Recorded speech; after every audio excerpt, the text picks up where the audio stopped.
बिस्मिल्लाहिर्रहमानिर्रहीम।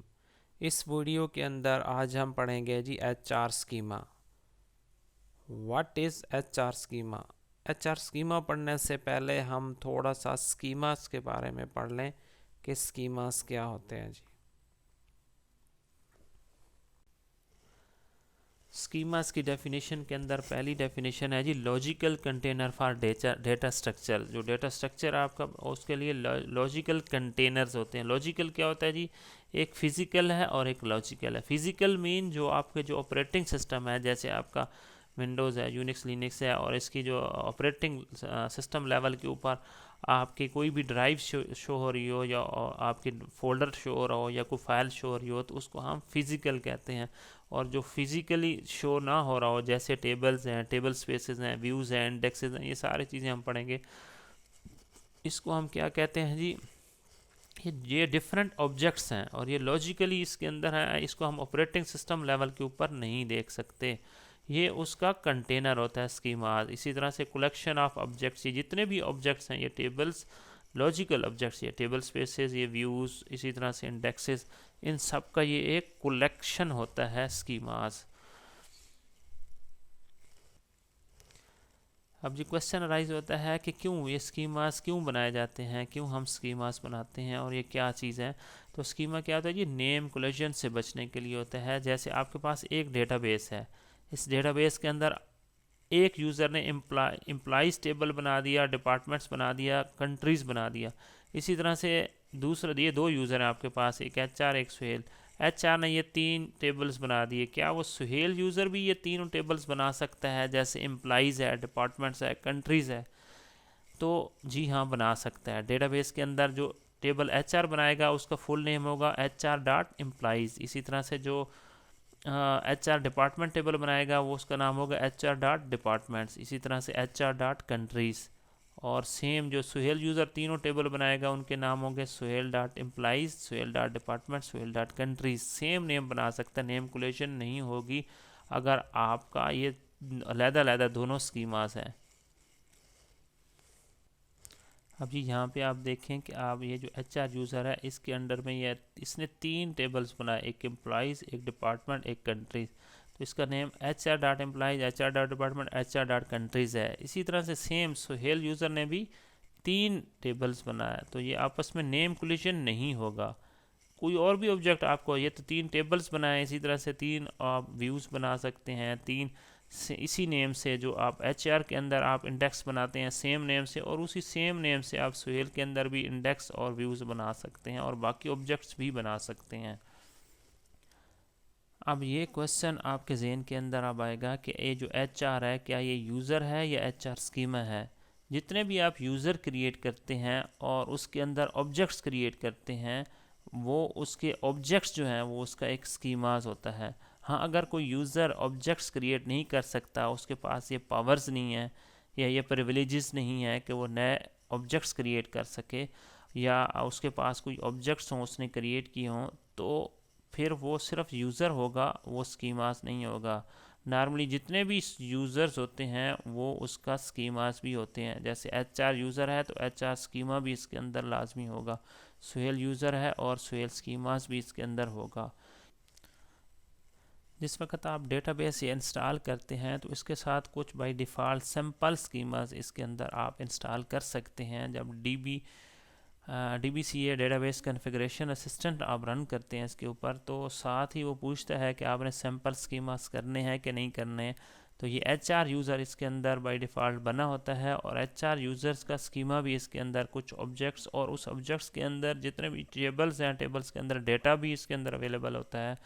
तो हम प्रैक्टिस पर्पस के लिए हम इन्हीं टेबल्स को देखेंगे, जो HR स्कीम्स के अंदर टेबल्स भी, और उसी डेटे को हम प्रैक्टिकली देखेंगे। इसलिए हमने ये HR स्कीमा पढ़ रहे हैं ताकि हम प्रैक्टिस कर सकें।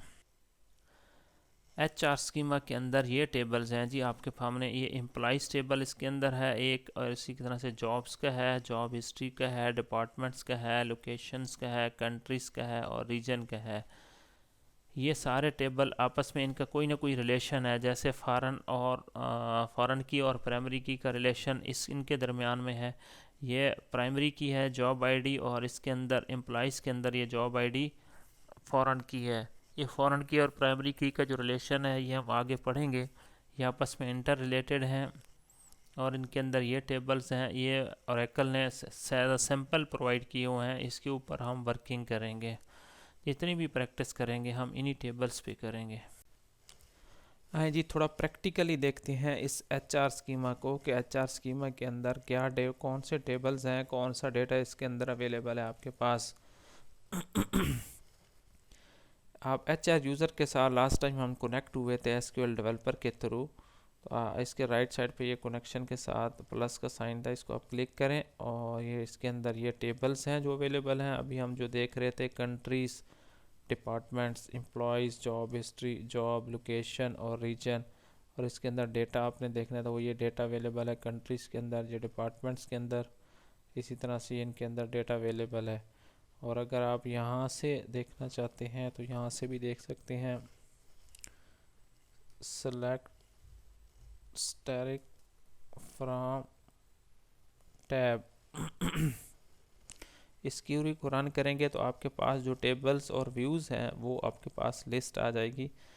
ये आपके पास ये व्यू है और बाकी ये 7 टेबल्स हैं। इसी तरह से अगर इनमें से किसी टेबल्स को आपने देखना है कि इस टेबल के अंदर कितने कॉलम्स हैं, जैसे ये अब आपके सामने जो टेबल है ये कंट्री है, कंट्रीज़ के अंदर कितने कॉलम्स हैं, तो आप इसको यहाँ से क्लियर करें। यहाँ पे आप लिखेंगे जी डिस्क्राइब, आगे टेबल का नेम कंट्रीज़,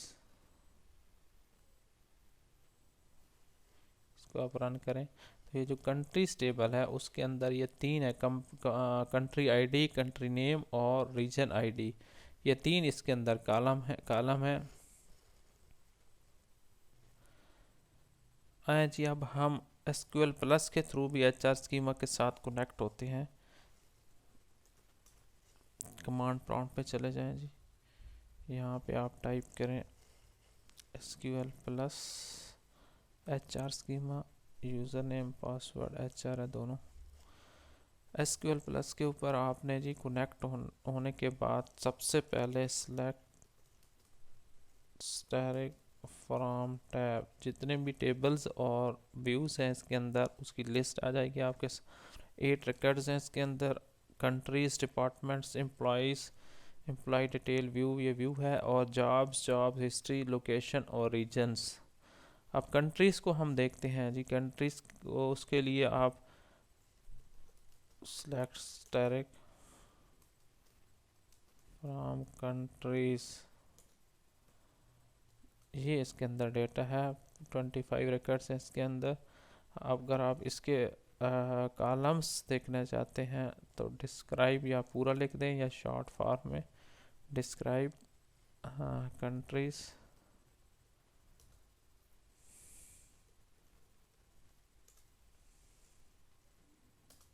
ये इसके 3 कॉलम्स हैं जी, कंट्री आईडी और इसी तरह से कंट्री नेम और रीजन आईडी, ये 3 इसके कॉलम्स हैं और आगे इसकी टाइप्स भी हैं। इस तरह से जी आपने HR स्कीमा भी देख लिया SQL डेवलपर में भी, और SQL प्लस के ज़रिए से भी हम HR स्कीमा से कनेक्ट हुए। इसके अंदर जो टेबल्स हैं और जो डेटा इसके अंदर अवेलेबल है उस डेटे को बेस बना के हम आगे नेक्स्ट जितने भी टॉपिक्स पढ़ेंगे तो इसी के ऊपर प्रैक्टिस करेंगे इसी स्कीमा में। इस वीडियो में हमने डिस्कस किया HR स्कीमा को।